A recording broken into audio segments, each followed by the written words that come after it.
నేను ఇంక ఇబ్బంది పెట్టను. అమ్మో! ఓకే. ఆశీష్ గారు మాట్లాడతారు ఇప్పుడు. The art director.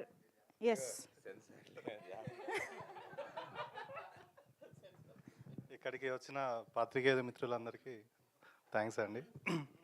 మా సినిమాని ఇంత ప్రమోట్ చేస్తున్నందుకు చాలా రుణపడి ఉంటాం మీకు. ఈ సినిమా ఫస్ట్ నాకు నితిన్ భరత్ స్టోరీ చెప్పినప్పుడు ఏమనున్నది ఆ స్టోరీ, అసలు ఏం స్టోరీ ఇది, ఇట్లా చేసిరేంది. సినిమా మొత్తం ఫుల్ ఆన్ ఎంటర్టైన్మెంట్. అసలు అసలు అంతా వేరే లెవెల్ ఉంటుంది సినిమా మొత్తం. పడి పడి నవ్వుతారు సినిమా మొత్తం చూసిన వాళ్ళు. నితిన్ భరత్కి చాలా థ్యాంక్స్. వీళ్ళు అందరికి లైఫ్ ఇచ్చినట్టే ఈ సినిమా అందరికీ లైఫ్ ఇవ్వాలని కోరుకుంటున్నా. నితిన్ భరత్ వాళ్ళు, జబర్దస్త్, ఇవి అన్నీ ఇంకా అందరికీ పరిచయమే వాళ్ళ పేర్లు. వాళ్ళు చేయబట్టి చాలామంది బయటకు వచ్చారు. చాలామంది ఇప్పుడున్న కామెడియన్స్, ఆర్టిస్టులు వాళ్ళందరూ వీళ్ళ దగ్గర నుంచి వచ్చిన వాళ్ళే. అలాంటి వాళ్ళకి ఈ సినిమా పెద్ద హిట్ కావాలని కోరుకుంటున్నా. ఎట్ ది సేమ్ టైం మన మ్యూజిక్ డైరెక్టర్ రాధాను, ఆయన పాటలు డిఫరెంట్గా ఉంటాయి. అసలు ఆయన మ్యూజిక్ ఇన్స్ట్రుమెంటేషన్స్ అవన్నీ డిఫరెంట్గా ఉంటాయి. అందాల రాక్షసి కానీ, అర్జున్ రెడ్డి కానీ, దాని తర్వాత అంత పెద్ద మ్యూజికల్ హిట్ అయిన ఫిలిం ఇదే అనిపిస్తుంది. ఎందుకనంటే సాంగ్స్ అందరికీ రీచ్ అయిపోయినాయి. నేనైతే లూప్లో వింటూ ఉన్నా సాంగ్స్ మొత్తం. కార్లో ఎక్కుడుతూనే అవి ఆన్ అవుతాయి, వింటూనే వింటూనే వెళ్ళిపోతూ ఉంటాయి ఎటాండాటింగా. సో ఇంత పెద్ద మ్యూజిక్ ఇచ్చి ఈ సినిమాకు సపోర్ట్ చేసిన మా రాధన్ గారికి చాలా థ్యాంక్స్. అసలు వేరే లెవెల్లో ఉన్నాయి సాంగ్స్ అయితే. అండ్ నెక్స్ట్ మా బాలరెడ్డి అన్న, బేబీ ఇంత పెద్ద సక్సెస్, 100 కోట్ల క్లబ్, కల్ట్ బొమ్మ ఇచ్చిండు. దాని తర్వాత ఈ సినిమా చేస్తున్నాడు. సో ఈ సినిమాలో ప్రతి ఒక్క విజువల్ వేరే లెవెల్. అంటే ఆ డైరెక్టర్ సినిమాలో బాగా చేద్దామని అనుకుంటాం, ఏదో చేద్దాం అనుకుంటాం, సినిమాలు లేవు, స్క్రిప్ట్ తగ్గట్టుగా మేము చేసే సెటప్స్ కానీ అన్నీ అవి సినిమాటోగ్రాఫర్ ప్రాపర్గా చూపిస్తేనే దానికి ఆ ఎన్హాన్స్మెంట్ కానీ, ఆ కలర్ కానీ, కలర్ థీమ్ కానీ అవన్నీ ప్రాపర్గా ఇద్దరం డిస్కస్ చేసుకొని సినిమాని నెక్స్ట్ లెవెల్కి తీసుకుపోయాను అన్నట్టు. సినిమా ఎక్కడ కూడా మీకు ఒక్క ఫ్రేమ్ కూడా బోర్ కొట్టకుండా చాలా బాగా క్యాప్చర్ చేసిండు బాలరెడ్డి అన్న.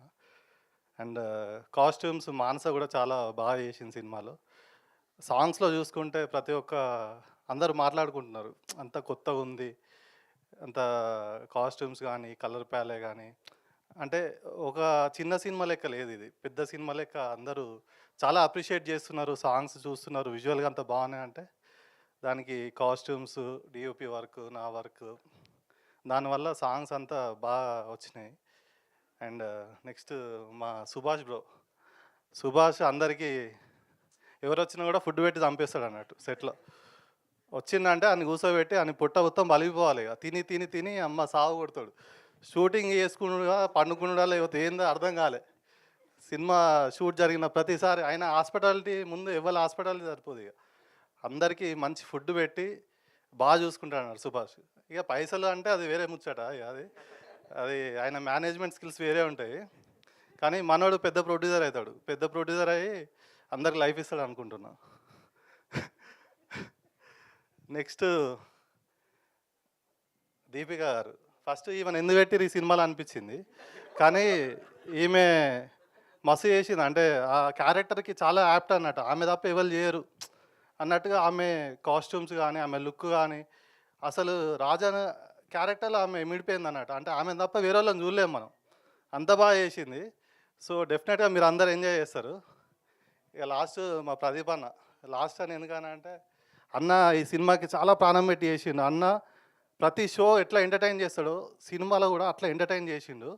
అందరినీ పడి పడి నవ్వేలా చేస్తాడు. సినిమా మొత్తం ఫుల్ ప్రాణం పెట్టి చేసిండు. అన్నకి, అన్న కోసం కావాలి, మా కోసం, అందరి కోసం ఈ సినిమా పెద్ద హిట్ కావాలి. హిట్ అయ్యి పైసలు ఫుల్ రావాలి. అన్న ఇంకా 10 సినిమాలు తీయాలి.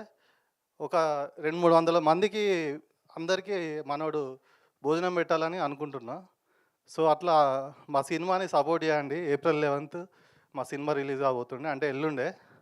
అందరూ వచ్చి సినిమాని సపోర్ట్ చేసి, మాకు సపోర్ట్ చేసి, మమ్మల్ని అందరినీ ఒక మంచి రేంజ్లో పెట్టాలని అనుకుంటున్నా.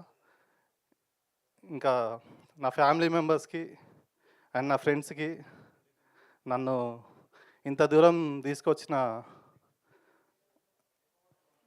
నా వెల్ విషర్స్కి, నా డైరెక్టర్స్కి అండ్ మా ప్రొడ్యూసర్స్కి ఇంకొకరిని మర్చిపోయినా మన పీకే. ఆయన ఆ పెద్ద మనిషి జూని గింతనే ఉంటాడు. కానీ మామూలుగా చేయడు ఎడిటింగ్. మేజర్ అంటాడు. తర్వాత ఏదేదో అంటా ఉంటాడు. ఈ సినిమా కూడా అట్లనే చేసిండు. ఈ సినిమాకి చాలా బాగా ఎడిట్ చేసిండు. సినిమా మీరు 11న చూస్తారు. ఫుల్‌గా ఎంజాయ్ చేస్తారని కోరుకుంటున్నా. నాకు ఈ అవకాశం ఇచ్చిన వాళ్ళకి థ్యాంక్స్ చెప్తూ ముగిస్తున్నా. మీరు ఆర్ట్ డైరెక్టర్ అయి మంచి పని చేశారండి. యాంకర్ అయి ఉంటే చాలా కష్టం అయిపోయేది మీకు. ఫిల్టరే లేదు అసలు. ఎనీవేస్ యాక్చువల్లీ అసలు ఈరోజు నాకు pre release press meet feeling లేదు.